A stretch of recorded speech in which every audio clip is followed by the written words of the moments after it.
All right, welcome back to the channel. It's your boy Fanon, and in this video, we're going to talk about a big fight that is in the works with Keith Thurman and what he will be doing next. Unfortunately, it does not look like it's going to be against the guy that we want to see fight, but let's talk about that in this video.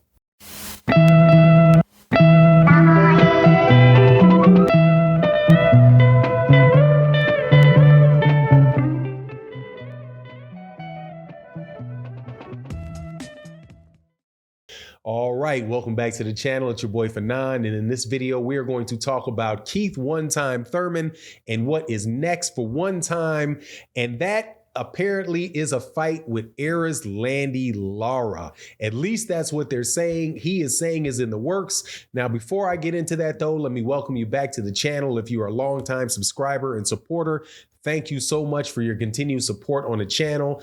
If you are new to the channel, please accept my invitation to hit that subscribe button, hit that bell icon so you can be notified of when we release more videos. All right, so I think this is kind of good news, man. We've been looking to get more exciting fights, more interesting fights taking place for the rest of the year. And it seems like one more fight that is a pretty good fight. Definitely a fight, if it would have happened a couple years ago, would have been a real big deal. And that is Erislandy Lara, who is the WBA regular champion, against Keith One Time Thurman, who is the former champion at 147 pounds. Keith Thurman says that he is considering that fight, that he was approached with that fight to do that fight at a catchweight. And the catchweight would obviously be because, Erislandy Lara is no longer at 54 pounds. He's at 160 pounds. And Keith Thurman is at 147 pounds. And I'll take the fight, man. No joke, man. I think it'll be I think that would probably be a very entertaining fight. A fight that I wouldn't mind seeing, and a fight, unfortunately, though, that I'm pretty sure I know which way it would go. So for me, it's like, look, man, if you're going to go out. If you're going to go out the right way. Go out with Jaron Ennis, man, a young dude in your same weight division, instead of going up there and losing to Erislandy Lara, who I think is going to absolutely outbox, who I think is probably going to easily outbox Keith Thurman at 154 pounds, 156 pounds, whatever it is. But at the end of the day, man, I'll take the fight, man. It's better than what we're doing right now, which is waiting to get more, named fighters in the ring with each other. Erislandy Lara at a point in time was the top guy at 154 pounds. Keith Thurman was at a point in time the top guy at 147 pounds. If the fight would have happened earlier on, it would have been a major fight. And I'm one of these guys that believe, hey man, better late than never. No matter what time, what phase these guys are in their career, because typically, people age at around roughly the same pace, right? So take, for example, some other fights that happened a little bit later on, wound up actually being fun fights and probably turned out the same way the fight would have originally happened if it had happened when you actually wanted to see it. Like one good example of that is Amir Khan versus Kell Brook. Amir Khan was over the hill. Kell Brook was over the hill, as what was obviously proven when those guys got in the ring with Terrence Crawford and got annihilated.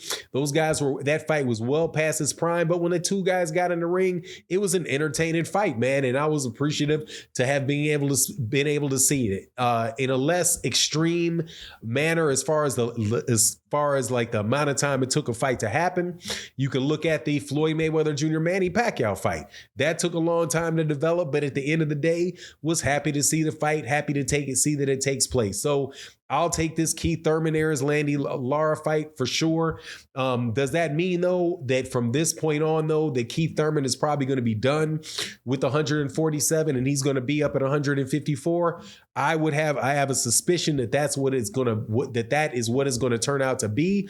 And I don't really know if that's the best route forward for Keith, except for if you're looking for, I guess what these guys would be willing to pay him, because if he gets up there and he stays at 154, there's a lot of killers at 154 pounds, right? You got Jermell up there, you got Fundora there. You have even guys like Erickson Lubin, who's come off a loss. You've got all kind of other dudes up there. Errol Spence Jr. is going to be moving up there. Terrence Crawford is going to be moving up there. I just don't know what space there really is for Keith at 154 pounds. What I'd rather see him do is I'd rather see him stay at 147, pick up one of those vacant belts when Errol Spence Jr. or Terrence Crawford, the winner of that, moves up to 154 pounds, and maybe fight some of these young guys, man. If not, Jaron Ennis, man, whoever else is out there, Virgil Ortiz, somebody like that. But, it's just going to be interesting, man. As far as how the fight goes itself, though, I would have Erislandy Lara winning that fight. I would have Erislandy Lara winning that fight going away. Erislandy Lara has actually been sitting, down. In the last fight that I saw Erislandy Lara fight, which is a really good fight. I can't recall the name of the guy that he was fighting, but I did notice that he stayed in the pocket a lot more. He wasn't moving around nearly as much as he used to be, but, he was exchanging shots with the guy, and it was a fun, entertaining fight. And so Keith Thurman, if Keith Thurman and Erislandy Lara are going to fight, there probably is not going to be as much movement as there would have been before, where Erislandy Lara probably from the southpaw stance would have just outboxed him, stuck the move, right? It's a stuck and move, just play the stick and move game, which would have been kind of funny for Keith Thurman because he kind of plays that game as well. In this particular instance, both these guys, I think, are a little bit more settled in their older age, so you might actually see a little bit of a battle in there, man. But, hey, man, I'll take it. It's better than nothing. I'm just looking forward to the rest of these cards being laid out and named with the PBC and what they're going to do, for the rest of the year. Well, of course, we had the big fight at 154, if you could call it that. I think that's fair to call it the big fight, where you have Jermell Charlo fighting, getting in there against Tim Tszyu to defend his undisputed title, the WBO mandatory for his undisputed title. That's probably the biggest one. That's going to happen in January. But this fight is coming up. Then I think they also said that Deontay Wilder is going to be. Deontay Wilder is for sure going to come back. There was talk about whether or not it was going to be against Robert Helenius or whether it's going to be against the winner of Luis Ortiz versus Andy Ruiz. But whatever the case, man, hopefully this fight, the Keith Thurman and Erislandy Lara fight, I think would be a good one. Obviously not the absolute best, but like I said, I'll take it, man, and I would be excited for it. But I've got Erislandy Lara winning that fight, and it just kind of seems to me to be an odd hill to die on if you were Keith Thurman, man. I would think trying to get those belts at 147 would be what he wants to do, but doesn't look like he's going to be able to get that opportunity without fighting some young savage. But anyway, that's my take on the matter. You let me know what you think in the comment section, and with that, I'm out. Deuce.